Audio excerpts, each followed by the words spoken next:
deal with it, that these people need scraps, they would go and collect it, and they need a proper, they would burn it. But if this is what they're doing, how else can we help them in doing this kind of job and doing it well in ways that it's not a risk to their health and obviously to Ghanaians? Because Agbogbloshie is one of the biggest markets in Africa, and all of us, when we are in Ghana, we are eating food that comes from Agbogbloshie. So we are all at risk. It's not a case of the people working there alone. Every rich person, every MP, every minister in Ghana, there are many people's source of food is coming from. Stay there, yeah, right? Yeah, it's the wholesale market, yeah.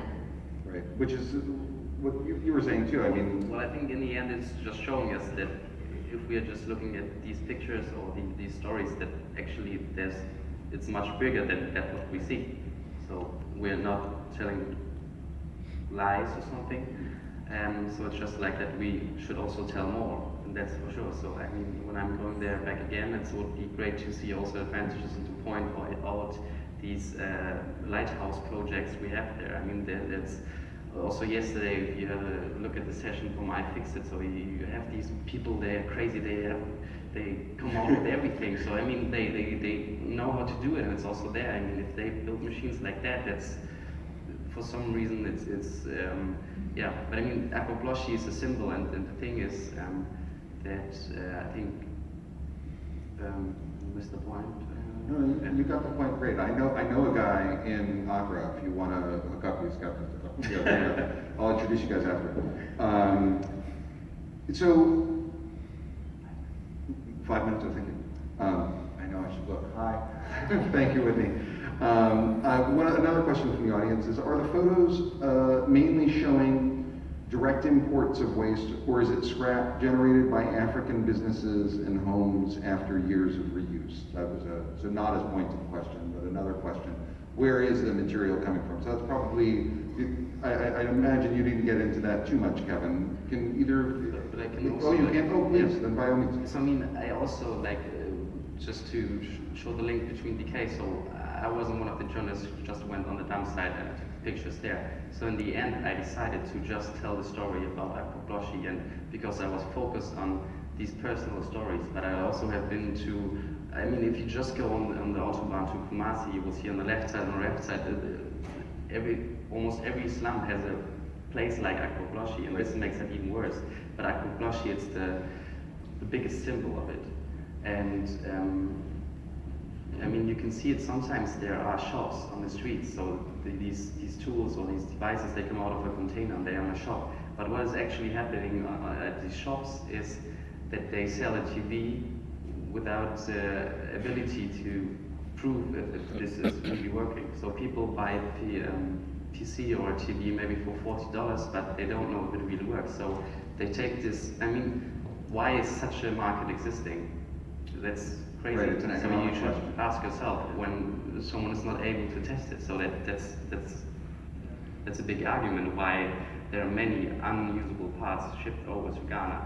And then they go home and they put it in their plug and they realize it's not working. And where's it going then? We know. But I would add something to that, because I mean, I think one thing that's very interesting about Ghana, and it applies to electronics, but also to sort of every type of product. For a large segment of society, used products are preferable to new ones. And the reason why is that a lot of the new products that you can buy in Ghana are complete pieces of crap made in China for nothing. So you buy a brand new generator, it will blow out in like a few weeks or a few months, or if you're lucky. It won't get you to a few years. But if you get an old generator from somewhere else that was built when people actually made things in a serious way, and you repair it, you'll get years of use out of it. So, and the parts are stronger, more durable, more robust. And there's also an understanding that, like, you know, if it's a product coming from the first world, someone threw it away because of some relatively minor reason, then it can be fixed and repaired, and it's preferable because it's cheaper. The parts to repair it are also cheaper. So it's a strange paradox, but in a way they're called home use. That it's preferable. People want, no, I want a home use one. Don't give me the new one, because it's seen as having higher value in a certain way.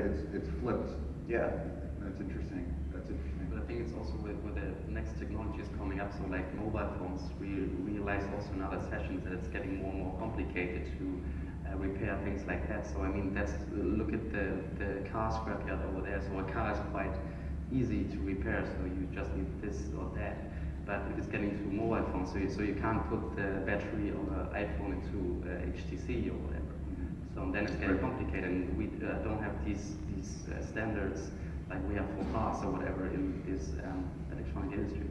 Right, which is what Kyle was talking about in terms of, you know, different branches, different screws, and they're, you know.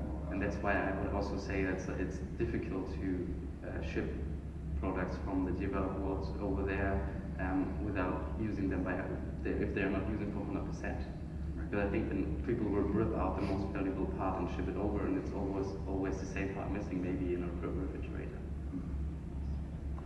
So we've not really talked a lot about material flow, which is your expertise, Grace. So I'd like to, if you could, before we get to our last question, you know, describe what the flow of materials into Ghana is and how it, you know, from OECD countries to non-OECD countries, which is of course against the Basel Convention. But what have you found in your research with regards to material flow?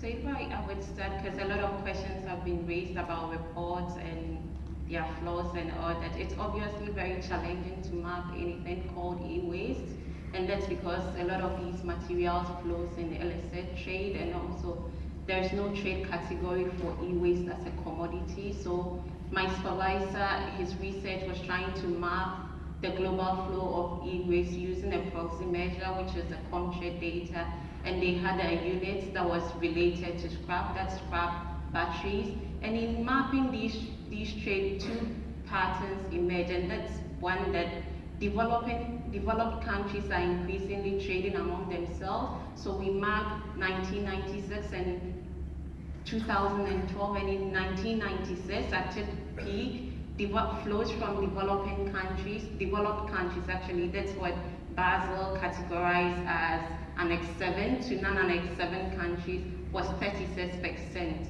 And in 2012, it's fallen to only 1%. And another broad pattern that we saw was also that increasingly developing countries are trading among themselves. So it's trade within non-OECD countries. So in placing Ghana and particularly Agbogbloshie in that broad pattern, you see that majority of the e-waste in Ghana is generated in Ghana itself, and likewise in other African countries. And also, Ghana in particular serves as a hub for transshipment into other African countries. So computers would be coming to Ghana, and it's been reported that this and this huge amount is going there. But most of the times they are transiting into Nigeria, because in 2004, Ghana removed import duties on used computers. So mostly Nigeria, which increased its import duty, they used to ship it through Ghana now. So you're seeing a huge inflows of second-hand import into Ghana, but all of them is not staying in Ghana. It's being transshipped into other countries. And increasingly, we also seeing flows from China coming into Africa in general, and also Ghana in particular.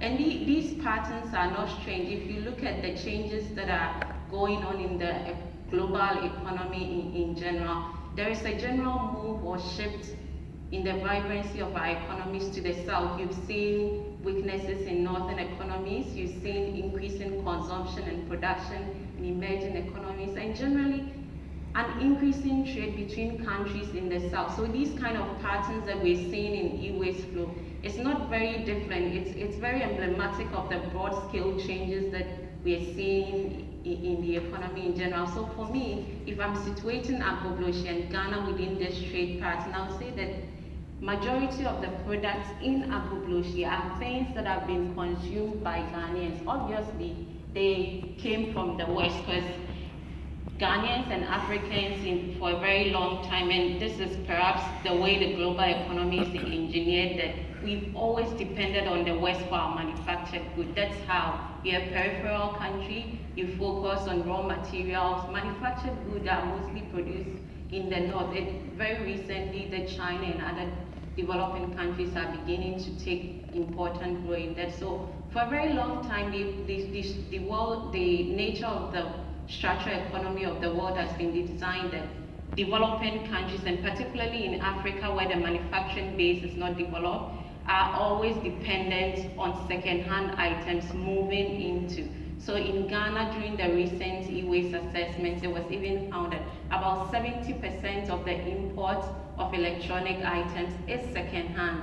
And of this import, it's only 15% that is not sellable. So in that case, you'd presume that is the percentage that can be declared as dumping. So if that is that, then I would say that what characterizes this trade and this global flow of e-waste is an important repair refurbishing industry that we often neglect, and that makes a huge chunk of the trade. And Ghana, it's been predicted that that accounts for 85%. It's much higher in Nigeria, that is 91%. But if we kind of categorize the whole trade as a case of illegal dumping, because one is the informal sector that's doing the trade. The informal sector is doing that kind of business because that's what they do in developing countries. That's what they've been doing for years.